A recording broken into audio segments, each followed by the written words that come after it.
હું અત્યારે કેન્ટન ફેરના hall number 5.2માં આવ્યો છું. એટલે 5.2 આ હોલમાં અહીંથી એન્ટ્રી કરી છે. આમાં છે ને લેફ્ટ રાઈટ આ લાઇન એ છે. એમાં છે ને કિચન ને હાઉસવેરની આઈટમ છે, ચીમની ને ઓવન ને આવું બધું.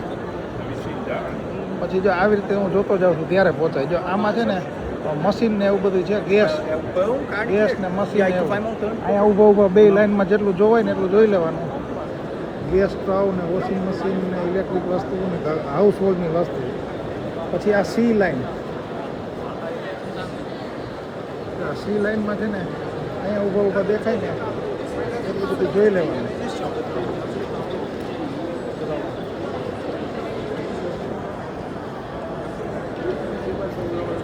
હા, ક્યારેક કોક લાઈનની અંદર જવાનું એમ લાગે કે આમાં કંઈક ઇન્ટરેસ્ટિંગ છે અને આપણે લાગુ પડતું હોય એવામાં બધામાં આખી વિઝિટ કરી તો હાલે. પણ આપણે જે લાગુ નથી પડતું એમાં આવી રીતે બે બાજુ ખાલી આમ એક જ પટ્ટામાં જોતું હાલ્યા જાય લેફ્ટ ને રાઈટ, તો જ આ બધું પૂરું થાય. નહીંતર છે ને આ ફેર પૂરો ન થાય. એટલે હું આવી રીતે તમને ક્યાંક જાણવા જેવું હશે તો બતાવીશ.